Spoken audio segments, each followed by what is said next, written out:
আসসালামু আলাইকুম।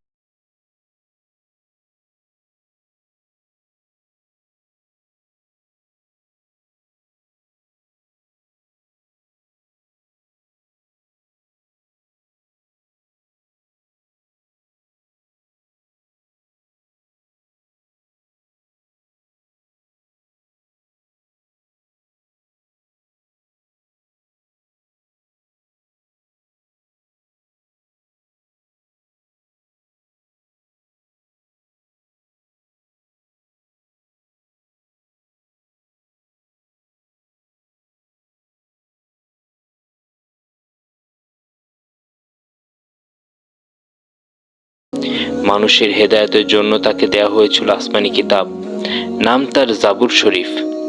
আসমানি কিতাবের আলোকে তিনি মানুষকে ডাকতেন হেদায়েতের পথে, আলোর পথে ডাকতেন আল্লাহর সুমহান পথ ইসলাম ও সিরাতুল মুস্তাকিমের পথে।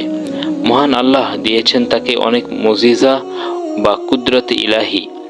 তার একটি হলো লোহার ব্যবহার।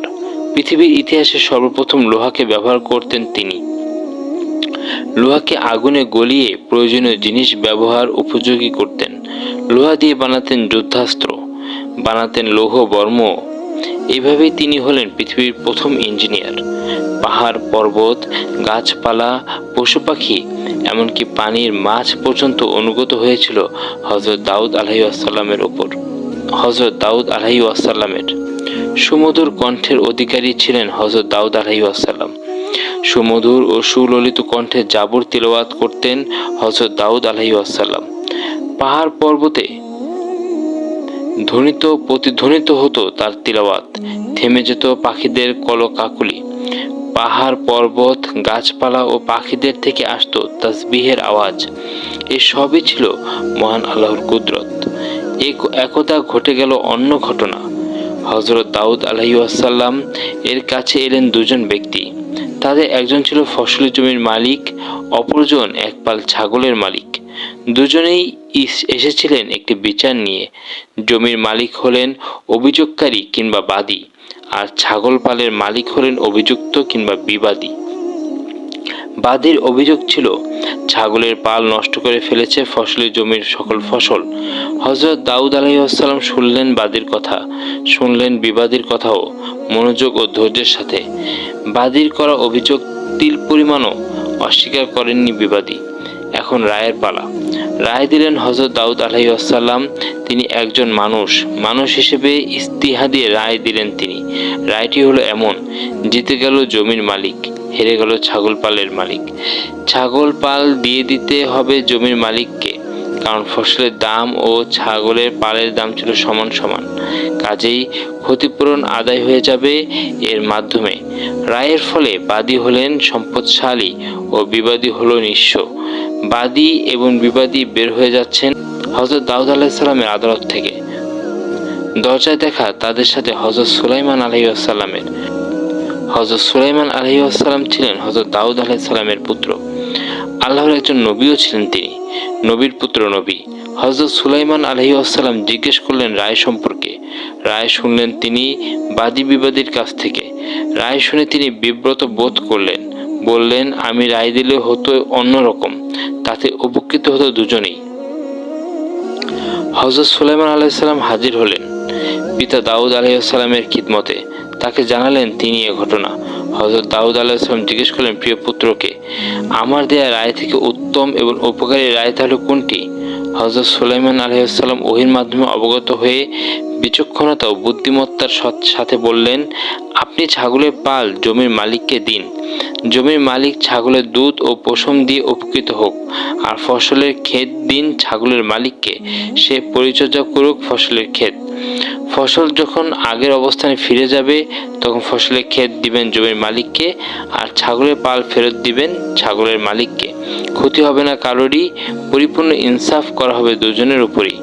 রায়টা পছন্দ করলেন হযরত দাউদ আলাইহিসসালাম। বেজায় খুশি হলেন তিনি।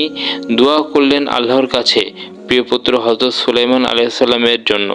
ডাকলেন বাদী ও বিবাদীকে, বাতিল করলেন আগের রায়, রায় দিলেন পরিবর্তন করে। কার্যকর করলেন হযরত সুলাইমান আলাইহিসসালামের প্রস্তাবিত রায়। খুশি হলেন বাদী বিবাদী দুজনেই। এভাবেই আল্লাহর নবী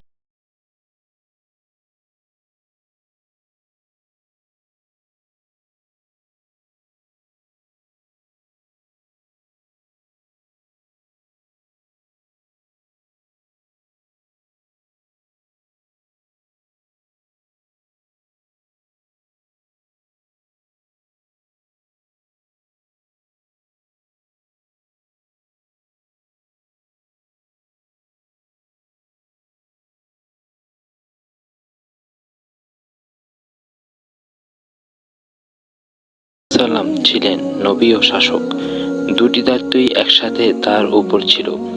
আল্লাহ তাকে হিকমা, প্রজ্ঞা ও ইনসাফ, ন্যায় বিচার দান করেছিলেন।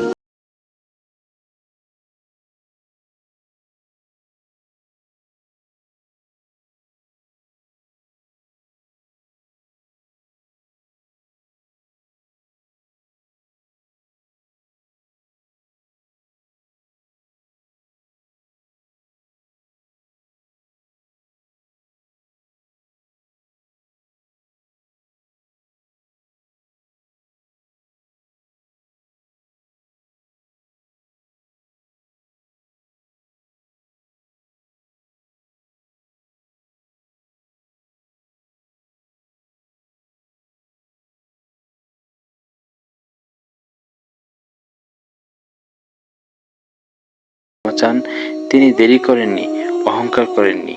শিক্ষা: ভুল করা মানুষ মাত্রই হয়, কিন্তু ভুল বুঝে সঙ্গে সঙ্গে আল্লাহর কাছে ফিরে যাওয়াই সত্যিকারের তাকওয়া।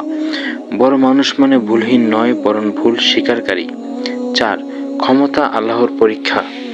হযরত দাউদ আলাইহিস সালামের হাতে ছিল রাজত্ব, শক্তি ও কর্তৃত্ব। এই ঘটনার মাধ্যমে আল্লাহ তাআলা দেখালেন ক্ষমতা হলো পরীক্ষা, পুরস্কার নয়।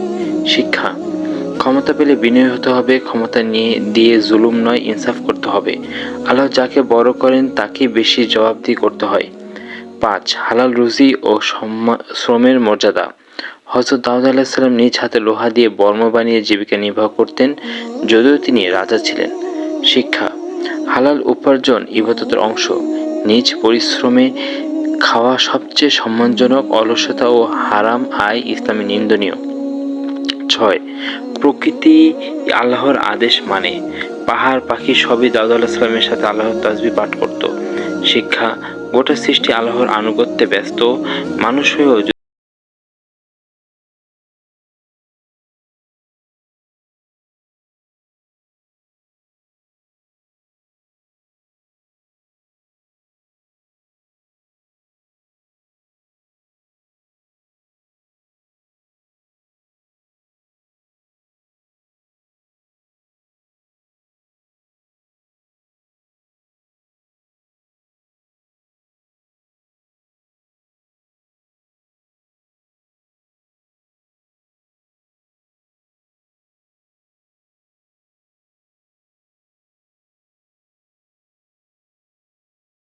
থেকে আমরা যে শিক্ষা অর্জন করলাম,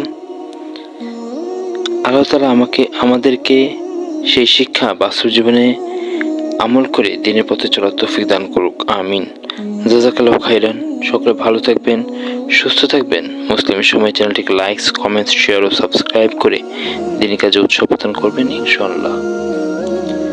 ইনশাআল্লাহ।